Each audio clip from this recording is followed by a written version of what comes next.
हसा आणि हसवा. पहिल्यांदा काय आहे? हसा. म्हणजे तुम्ही स्वतः हसा. Make your self smile today. कुठं तर लिहून ठेवा, हमेशा दिसेल अशा ठिकाणी ठेवा. आणि ते उठल्या उठल्या आपल्याला दिसलं पाहिजे, वारंवार पुन्हा पुन्हा दिसलं पाहिजे. काय? Make your self smile today. आणि ते पाहून तुमच्या चेहऱ्यावर नक्की हसू येईल. हे हसू पुन्हा पुन्हा यावं. आणि त्यासोबतच make others also to smile. आणि इतरांना सुद्धा हसवा. तुम्ही एकटेच हसू नका, कारण एकट्याच हसण्यामध्ये जास्त आनंद मिळणार नाही. म्हणून इतरांना सुद्धा तुमच्यासोबत हसवा. म्हणजे हे काय? हसा आणि हसवा. आता हे पहिल्यांदा जे आपण पाहू, पहिला पाठ हसा. तुम्ही कधी तुम्हाला हसू येणार? कोणत्या वेळेला? काय केल्यानंतर तुम्हाला आतून मनातून हसू येईल? कृत्रिम हसू नाही, मनातून आनंद अक्षरशः म्हणजे उकळ्या फुटतील म्हणतो, किंवा कारंजे उडतील. अशा प्रकारचा आनंदमधून कधी येऊ शकतो तुम्हाला?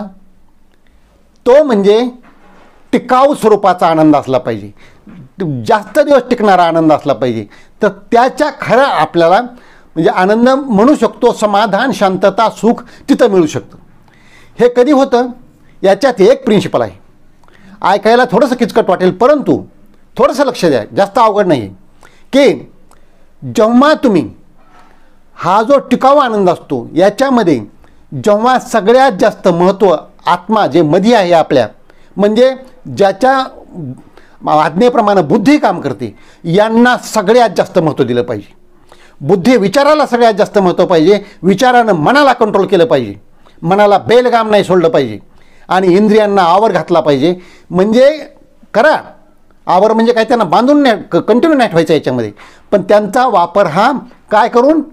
बुद्धीनं सांगितल्याप्रमाणे विचार करून योग्य काय आहे हे निवडून, अल्प प्रमाणामध्ये जे काय करायचे ते इन मॉडरेशन करून, त्याप्रमाणे जर तुम्ही गोष्टी करत राहिलात तर हा आनंद टिकाऊ स्वरूपाचा होतो. हा आनंद टिकतो. सुख, समाधान, शांतता इथं मिळते. याच्या उलट बघा, क्षणिक आनंद पाहायचा आहे, तात्पुरता आनंद पाहायचा आहे, असं म्हणल्यावर काय होतं? सगळ्यात जास्त प्राधान्य माणूस शरीराला आणि इंद्रियांना देतो. शरीराला, इंद्रियांना तात्पुरतं सुख मिळेल, क्षणिक सुख मिळेल, तेवढ्या वेळापुरतंच मज्जा वाटेल. पण तिथं काय होतं की मन सगळं बिघडलेलं असतं, बेचैन झालेलं असतं, स्थिरता अजिबात नसते मनाला तशा वेळेला.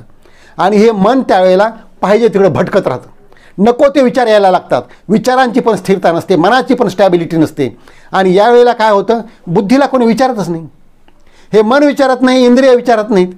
आणि जर बुद्धीलाच विचारलं नाही, बुद्धी काय काम करणार हो? काय नियोजन करणार? काय ठरवणार?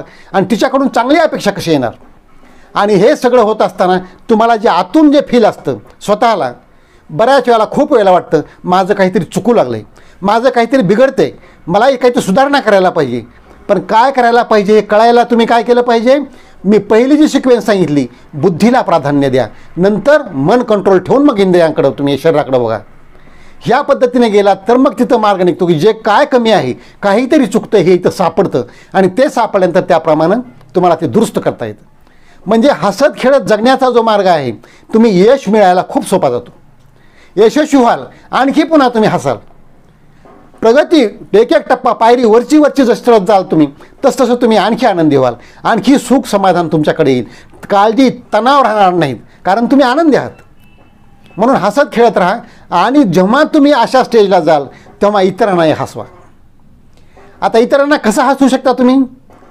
सगळ्यात महत्त्वाचं, स्वतःपासून सुरुवात करा. इतरांच्या अपेक्षा धरू नका. त्यानं माझ्यासाठी केलं तर मी करेन असं नाही, किंवा मी त्याला थोडंसं केलं त्यानं त्या मोबदल्यात काय केलं, मोबदला पण बघू नका. काही दिवस आणि सततच आपल्या मनाला चांगलं वाटते म्हणून करत राहा. त्याचा विचार करू नका. आपल्या मनाला चांगलं वाटते, मला समाधान मिळते आणि मला एक मनातून वाटते की I have done good job, मी चांगलं केलं, योग्य ते केले असं मला वाटतंय म्हणून करा. हे करण्याकरता टेकिंग केअर ऑफ ऑदर्स, दुसऱ्यांची काळजी घ्यायला सुरुवात करा. त्यांच्यात इंटरेस्ट दाखवा, त्यांचं मन लावून ऐका. त्यांच्या काय अडचणी असतील तर मग सोडवायचा प्रयत्न करा. प्रत्येक वेळेला पैसाच दिला पाहिजे असं नाही. सल्ला द्या, वेळ द्या, त्याला आपुलकीनं त्याच्याशी बोला, त्याच्या मनात, त्याच्या हृदयापर्यंत प्रवेश करा आणि त्याला आपलंसं करून त्याचं मन जिंका, त्याला मार्ग द्या, त्याचा ताणतणाव कमी करा. ताणतणाव कमी केल्यानंतर तो थोडा तरी सुटकेचा श्वास टाकेल आणि आनंदित होईल आणि आनंदी झाल्यानंतर तो हसायला सुरुवात करेल. हे कसं आहे, तुम्ही त्याची तिथून सुरुवात करा, काळजी करायला सुरुवात करा आणि एकच गोष्ट समजून घ्या की अगोदर कर्तव्य आणि जबाबदारी हा पहिली स्टेप आहे. हक्क बघू नका सुरुवातीला, माझा काय हक्क आहे. आपण काय करतो, मी त्याला एवढा आहेर नेला होता, त्यानं नाही मला आहेर आणला, किंवा मी त्याच्या कार्यक्रमाला गेलो होतो, तो नाही माझ्या कार्यक्रमाला आला. त्याच्या तुमच्या मनाकरता तुम्ही हे करा. तुम्हाला समाधान वाटलं तिथं गेल्यानंतर, तो आला नाही, त्याची इच्छा आहे, सोडून द्या. आपण नेहमी म्हणतो माफ करा, मन साफ करा. हे लक्षात ठेवा आणि स्वतःपासून ही सुरुवात करा. ज्या प्रकारानं तुम्ही द्याल, ज्या प्रकारानं तुम्ही देत राहाल किंवा करत राहाल, ते कितीतरी पटीनं वाढवून तुमच्याकडे येतं. हा निसर्गाचा नियम आहे. मग तुम्ही जर चांगलंच देत गेलात तर चांगलं वाढवून तुमच्याकडे आपोआप येईल. म्हणून चांगलंच करत राहा, चांगलंच देत राहा, चांगलाच विचार ठेवा आणि चांगल्या प्रकारानं जगत राहा. हे जर तुम्ही केलात तर काय होईल, तुमचं दुःख त्रास तर कमी होईलच होईल, त्या समोरच्याचा सुद्धा दुःख त्रास कमी होईल.